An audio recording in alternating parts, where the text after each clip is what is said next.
Welcome back to Basic Bananas Radio, where we share tried and tested ways to grow your brand and get more customers.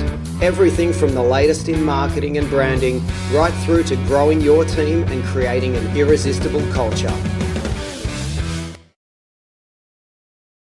Hi and welcome back. I am super pumped today to be joined by my dear friend Libby Ray, and we're going to talk about AI again because we love to bring you a diverse range of voices, opinions when it comes to AI, especially AI for business, AI for marketing.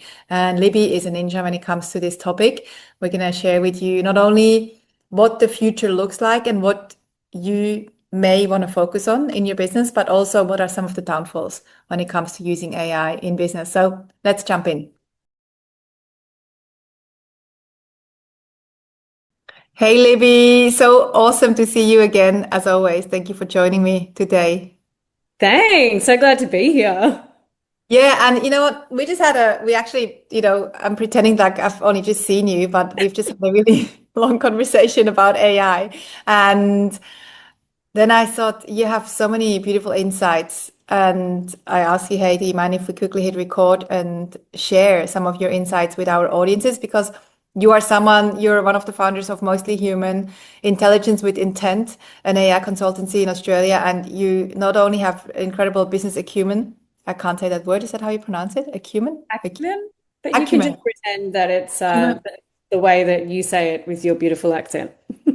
Let's just pretend it's like a French word. It's probably a Latin.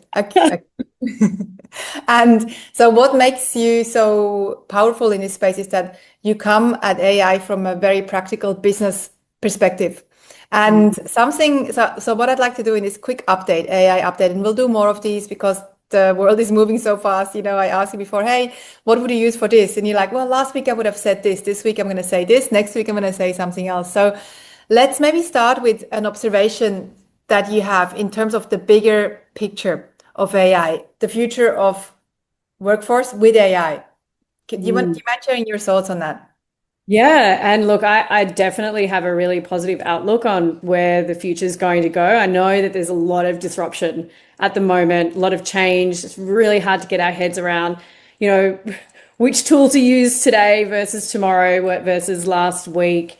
But truly, I believe this is really the shift that we've been looking for from a humanitarian perspective because I believe that once we are all able to implement AI into our organizations, the future of the workforce really is around hyper personalization, going back to connection, face to face interactions, being able to really engage with your customers in a way that became more difficult over the past sort of 5 to 6 years. And we really stepped away from that as a business when, COVID came through and people sort of started to step back.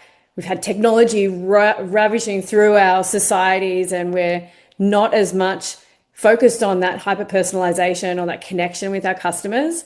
AI really helps to kind of bridge that gap again, like bringing in the automations, bringing in AI to manage your workflows and your operations and getting out there as quickly as you can and being in front of your customers and being engaged with, all the people that you work with and bringing in hyper personalization. I think the faster that you can do that, the faster that your business will grow and develop. And also the really fun stuff, getting back to the humanness of what life is all about. So I'm really excited about the future. And it's just about kind of getting through the difficultness of like the learning process as we sort of kind of come through this really changing world. Yeah, and it's just such an interesting and beautiful perspective because what most people are saying in your space is that, hey, let everyone in your business go, run your business with one person, don't ever talk to anyone, get your bots to talk to everyone, use AI to do all your outbound sales calls, and don't do anything other than sit there and, let AI do all your work. What you're saying is use AI to automate as much as you can in your business operationally, and then use you as the human, the real human, not your digital twin, to go out there and connect with people. That's what you're saying? Yeah, 100%. And I don't disagree with getting AI to do a lot of that initial work and kind of, potentially doing some of the sales outreach, but utilizing the skills that you have. And if you're an entrepreneur, your mind works in a very different way and you are incredible at what you do. Otherwise, you wouldn't have come where you are. Get out there and share that with the world. And just imagine if you kind of, I sometimes close my eyes and think about a world in which I don't have to worry about any of the lists. I don't have to worry about all of the tasks that hold me back. I can just get out there and be passionate about my business and know that everything is taken care of behind me.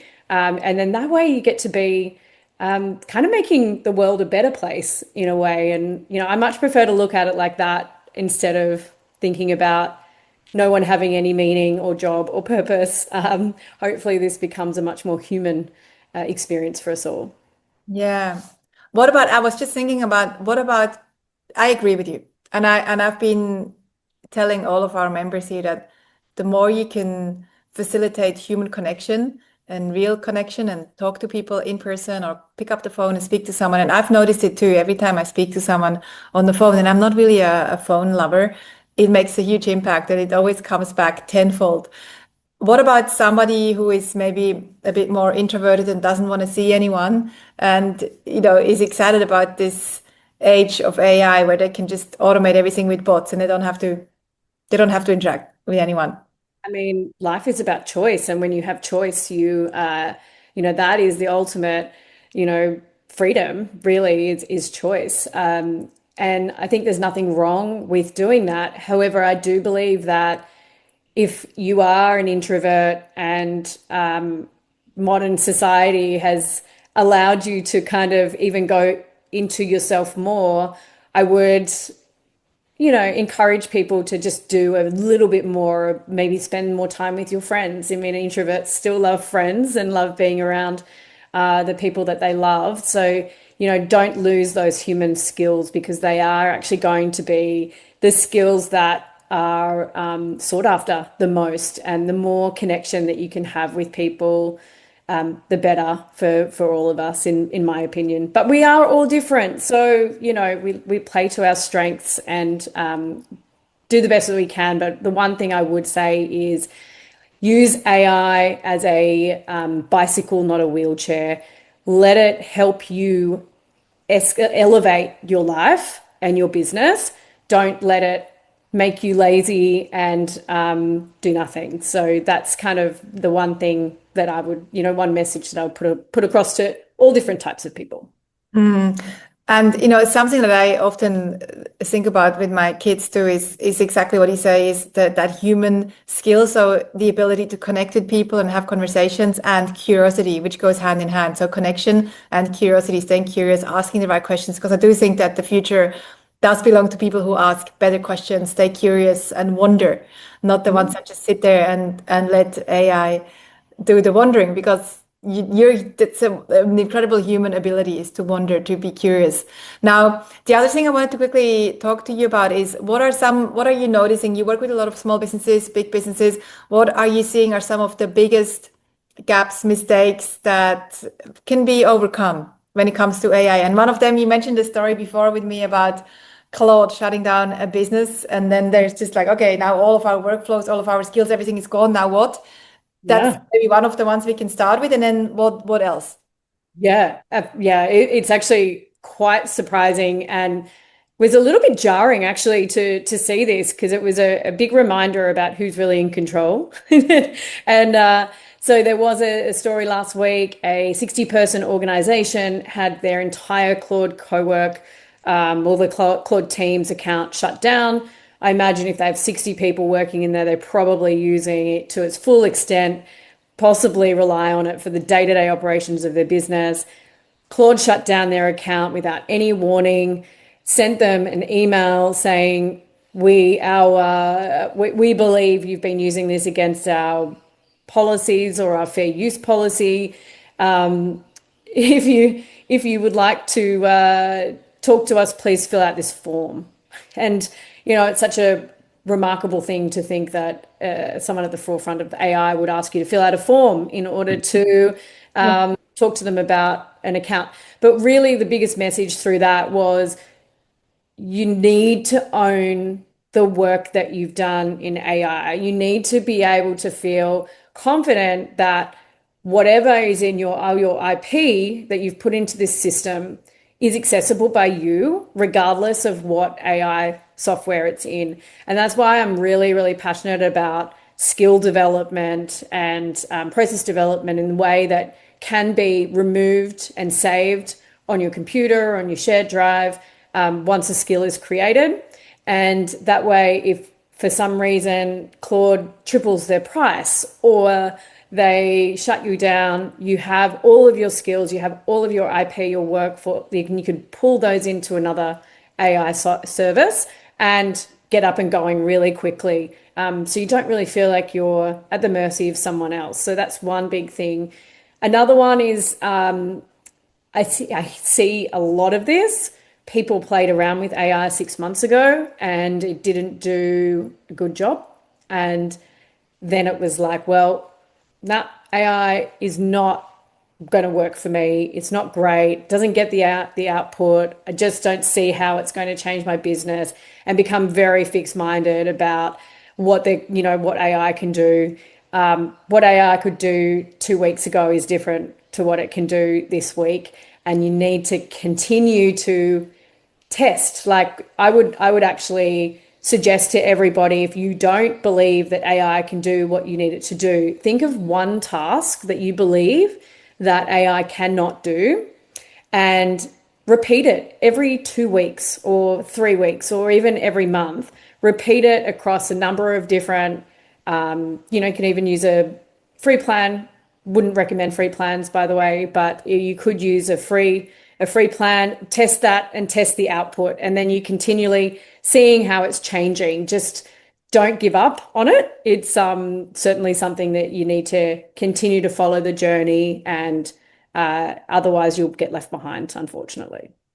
I love that. And on the first point on the skills and, creating skills and then saving them, we've had a few members here also at Basic Bananas that have built custom GPTs and then managed to save them. And then they wanted to move into Claude, and then they managed to obviously to have everything saved on their computer, so then they could put everything into Claude. So moving, as you say, between systems, as you maybe don't believe in the same principles as one, or if you get, as you say, shut down or more expensive. We are also, Libby is going to run a masterclass for us too on this specific topic. So how to develop your skills, all your workflows, your skills, and then having them saved somewhere that you can then also migrate into any other tool. Now, the last thing also that we had a quick chat about before, which we maybe can finish on, is the whole, positive, negative growth mindset chat. Do you want to finish up on that, or is there something else that you wanted to add to?